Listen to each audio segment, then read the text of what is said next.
Okay, so Steve, the squad for the Euros is ready. Is there anything that surprised you?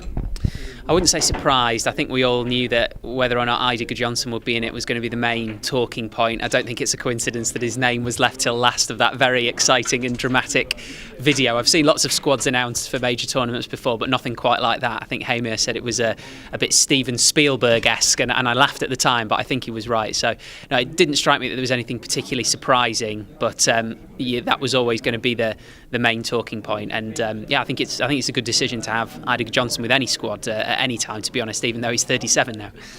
So how much do you know about the squad as it is right now? The English-based players, plenty. The others, not so much. Obviously, I've followed Iceland's qualifying campaign with great interest, which is why I'm here, really, to tell the story to the BBC audience about how they've exploded really onto the scene over the course of the last couple of years, not just this year qualifying, but obviously almost getting to the World Cup in Brazil as well. So, yeah, players like Aron Gunnarsson, who obviously has been playing in England in the second tier, and Gylfi Sigurdsson we all know about in the Premier League, and then Eidur as well. But yeah, the British-based players are the players who've played in the Premier League and the Championship. Certainly they're very, very familiar to me, but the others maybe not quite so much. Kolbeinn Sigthorsson, though, is a player that I've followed with great interest for many years, actually, going back to when he was an under-21. The first time I saw him was when he played in the under-21 finals, which were in Denmark that year, and I think a lot was expected of him, and maybe the goals didn't quite come, but he's certainly a very, very promising player, and I know he's moved away from the Netherlands where he was playing at Ajax, but I still think he's the kind of player that Premier League clubs will be interested in, if not now, then perhaps after the finals in France. So what will you be doing while you're staying here in Iceland? So I am doing lots of interviews. Last night I went to see the home game, the first home game of the season of FH, and I met their chairman, who's a very, very nice guy. And I'm also going to a conference this week where David Moyes is speaking, so I'm going to interview David Moyes about his time as a young kid. He was 15 when he came here to play in Iceland, or just on an island off the coast of Iceland. I'm also meeting, particularly excited about this, Jon Gunnar, the former mayor of Reykjavik. I think he'll be fascinating to hear what he has to say about the rise of Iceland, because I'm told that he knows nothing about football, but I'm also told that he did a very memorable commentary on a World Cup game once, which everybody keeps telling me about. And actually one of my Icelandic friends was married by Jon Gunnar, so I'm sure he'll have lots of interesting stories. That's one I'm definitely looking forward to. So how do you rate Iceland's chances in the group? I think it's going to be very interesting. I think they are in almost, we like to use the phrase group of death. Nobody's necessarily calling Iceland's group that, but I think they could.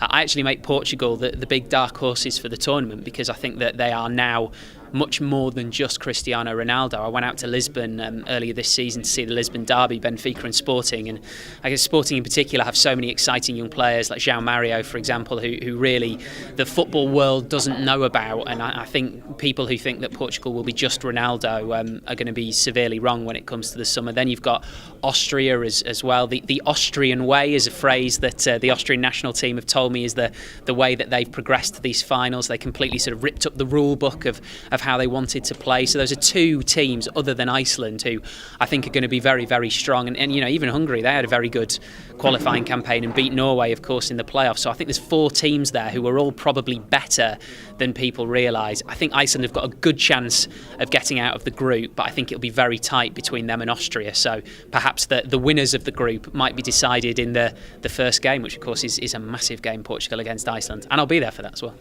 Because you're English, I have to ask you, how far can England go? Well, usually what happens with England is we all get very excited just before the tournament, and then we're severely disappointed during the tournament. I think it will be a case of whether or not Roy Hodgson gives a chance to the players who are in form. A lot of people, English media and English fans alike, I think, wonder with Roy Hodgson, will he pick the players who've kind of done it for him in the past, so to speak, or will he pick the players who everyone thinks are the form players? For example, there's a lot of talk about will Jack Wilshere go to the Euros if he's fit? This is a guy who hasn't played 90 minutes of football for Arsenal in over 2 years, I think. So his squad selection and his team selection will be everything, but I think we saw when England played Germany, when the form players are in the team, then England can be very, very dangerous. And it's been so long since England had two strikers right up at the top of the scoring charts in the Premier League. Usually it's foreign players. This season it's obviously Jamie Vardy and Harry Kane. So I think there is quite a lot of intrigue and a little bit of excitement after that win over the world champions in England that this could be a good tournament for them. And I suppose a good tournament would be getting to a semi-final, because the last time England were in the semi-finals at Euro was 20 years ago when they lost to Germany then as well on penalties, in England of course. Would you like to see Kane and Vardy play together up front?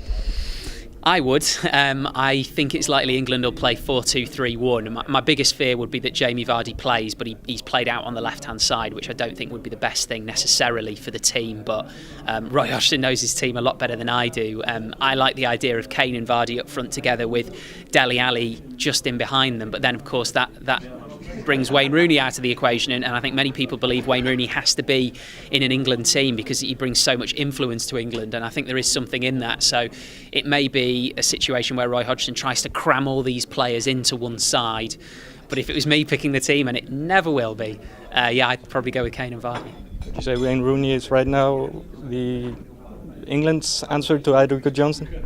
That's an interesting way to put it. Yeah, I think he is, in the sense that he can have a massive impact on the squad. And, I know all England players have huge respect for Wayne Rooney. And, there's a lot of young players who, when they were growing up, Rooney would have been just starting his career, really, and was that complete whiz kid who nobody could believe his talent. So a lot of the England players, I think, look up to Wayne Rooney. I think certainly the same must be true of the Iceland squad. Eidur Gudjohnsen is the only player, really, in that squad who's come from the generation really before the football houses, which have made such a big difference obviously to Icelandic football. So to have one player in there who kind of predates the rise of Icelandic football, I know there's a couple, but one particularly in Gudjohnsen, I think his influence can have as big an impact as his ability on the ball.